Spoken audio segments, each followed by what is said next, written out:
In today's video, we're going to be talking about belief, specifically belief in others, and we're going to be talking about two strikes from the blue belt form, the upset knife hand strike and the upset elbow strike. So when we talk about belief in others, there's four categories that we normally talk about. There's parents, teachers, including our Taekwondo instructors, role models, and friends. So let's break them down just a little bit. Parents are probably our most influential person in our lives. They will always be with us. They're with us from the time we're born to the time either they die or we die. And so they provide a lot of influence in our lives. And so we believe what they tell us. If they tell us good stuff, we believe good. If they tell us bad stuff, we believe bad. Teachers, as well as our instructors, also provide a lot of influence. Again, it can be positive and negative. If we're working at school and a teacher tells us that we're a really good writer, we begin to believe that, and maybe we'll move into a career as a writer.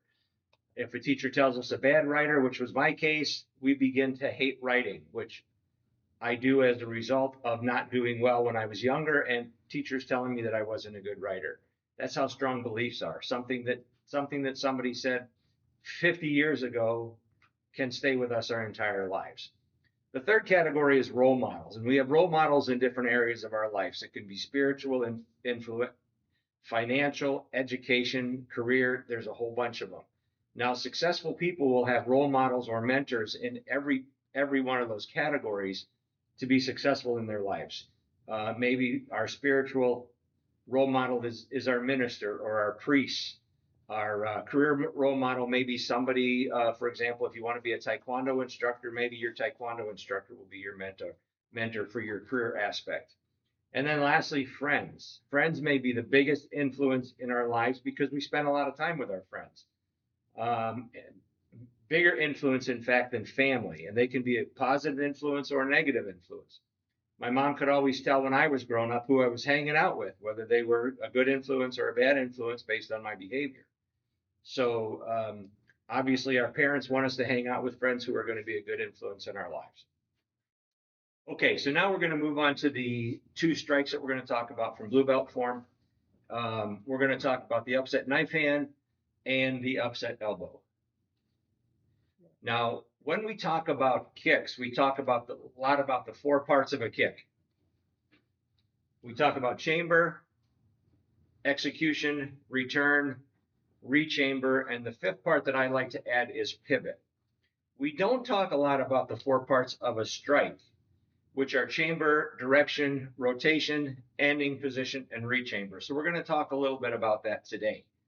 So what I'm going to do is I'm going to talk a little bit about the strikes, and then we're going to demonstrate them, and we have my wife, Kim, is going to help us with that today.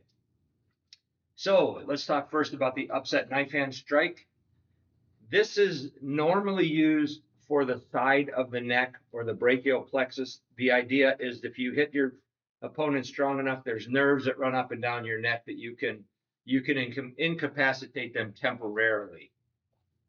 You get the power from this by the rotation of the hips, the hand rotation, movement from the shoulder. So it is a powerful strike, not as powerful as the upset elbow that we're going to talk about, but it is very powerful. Now, this is a knife hand. We learned knife hand at the white belt, so we know that where we strike is this part of our hand.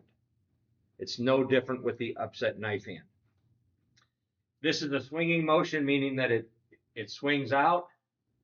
It's not a thrusting motion like our side kick. So now we're going to have Kim come out and join us, and we're going to talk about the upset knife hand strike. Now, I'm going to teach you the basics with Kim, and then I will show you how it's done in the form, because in the form it's a little different. So what we're going to ask Kim to do is just get in a middle stance. She's going to chamber, and she's going to start her knife hand strike at the back of her head, almost like she's hitting herself in the back. This movement is almost like you're throwing a baseball, but we are going to stop it at our target, which again is the brachial plexus. So she's going to, reaction force is important in this, just like anything else. So as she pulls this hand back, go ahead and pull that hand back, she's going to bring the other hand out and twist at the very end. Now, this needs to be at her level, not my level, so I will get down a little bit. And if she were doing this, she would be hitting me right here in the brachial plexus, again, designed to hit that nerve that's up there to kind of incapacitate me taking off my feet. So go ahead and do that again. Good. Nice and slow motion so she doesn't hurt me. Right there. Good, good, good use, good retraction of her hand. So go ahead and do that one more time. Good, good, really good. If you notice, she's starting her hand here. And when she's done, she's striking with this part of her hand. If we can move her this way, striking with this part of her hand to the target. That's really good. Okay, try that again. Try it a couple more times. We're going to use this as the target. Go. Good. Again. Good. I like the way you're focused. Really good focus. This hand, maybe don't turn your shoulder so much. Try and stay in that middle position and get all of your target, get all of your power from your hips and the rotation of your hand. Do that one more time. Good. Really good. Great focus. Good middle stance. Great retraction of her hand. Really nice job. One more time. Good. Thank you very much. Okay, so that's the basic upset knife hand strike. Now in the form, it's done a little bit differently. We are coming out of a square block in our form, and I'm striking this way. So in my form, I've got a bad guy coming to the front. I got a bad guy coming to this side. I'm striking here. The threat is here, so I am going to turn this way and strike that way. So it's no different than what Kim just did. It's just a little different in the form than if she were just standing in a middle stance. Okay, thank you very much. So now we're going to talk about the upset knife hand strike. This is designed to strike someone under the chin. It is very powerful because we're using reaction force. We're getting our hips moving. We're using our shoulder. We're using our arms. It's just really powerful because we're using a lot of our body to generate that upward force. So the striking part on this is not the point of our elbow, but it is between here and here. It's about 1 inch to 4 inches above our elbow. So we're striking right here with the meaty part of our elbow. If we were to strike with the point of our elbow and strike against the chin, it could cause some injury. So that's why we're striking with the meaty part of our elbow. It also is a swinging motion, just like the knife hand strike. Now, one of the problems, and I'll show you when Kim does it, because I'm sure she'll do it this way, is that when most people are doing this, although the target is here, a lot of people just do this. And if I'm just doing this, I am totally missing my target, because what did I say my target was? The bottom of the chin, correct? So as I come up, I really want to come this way to hit the outside of the chin and then move to this position here. So it's almost circular, or I could even just come up here and stop it here. So if we can get Kim to come back out, we will demonstrate this. She's going to demonstrate with this hand because it's closer to your body. Again, she's got a good chamber. The chamber for this strike is palm down, like she's got here, because we need that rotation as she comes up. So palm down. Go ahead and swing that arm up.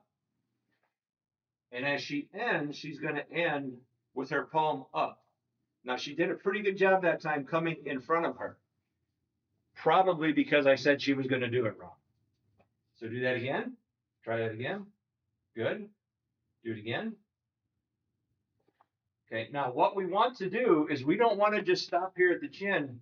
We want to extend that hand up to go through the chin. Because if she stops here, there's not going to be any more, there's going to be nowhere near the amount of damage as if she goes through that chin, which is what she wants to do. Again, the chin being the target.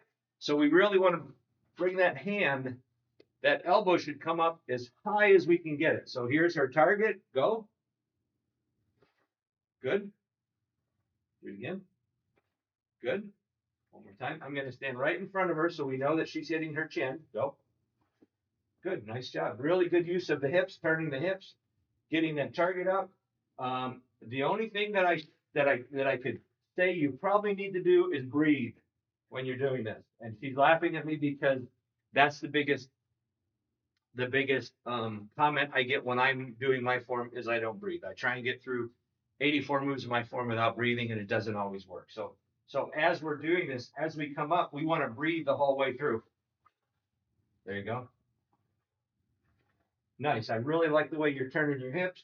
You're really getting that elbow up there, turning your palm over. You're hitting the target. Like I said, she's doing that because I said she wouldn't do it. If you've been married a long time, you know that that's how things work. Try that again. Great. Thank you. Awesome job. Okay, so what we did is we talked a little bit about belief in others. We talked about the upset knife hand, and we talked about the upset elbow strike. We talked about upset knife hand brachial plexus, upset elbow comes to the chin. They're both very powerful. They both are designed to incapacitate your opponent. Obviously, we wouldn't want the fight to go on any longer than it needs to be. So if I can take him down with an upset knife hand strike or an upward elbow and the fight ends, then that's what we want. So stopping on one, or let's talk just a little bit more about belief. If we have a positive attitude in what we're doing, we're going to be much more successful in what we're trying to accomplish. So positive attitude will really help you accomplish things more than a negative attitude. So if she were to say, "Oh, I can't do this, I don't want to help you," then she's probably not going to be successful at that. She had a really great attitude. She agreed to put her uniform on. The one thing I forgot to mention is she hasn't done anything in Taekwondo for about 20 years, so I want to really thank her for doing that. Her positive attitude has helped us make this hopefully a successful video from your viewpoint. Thank you very much.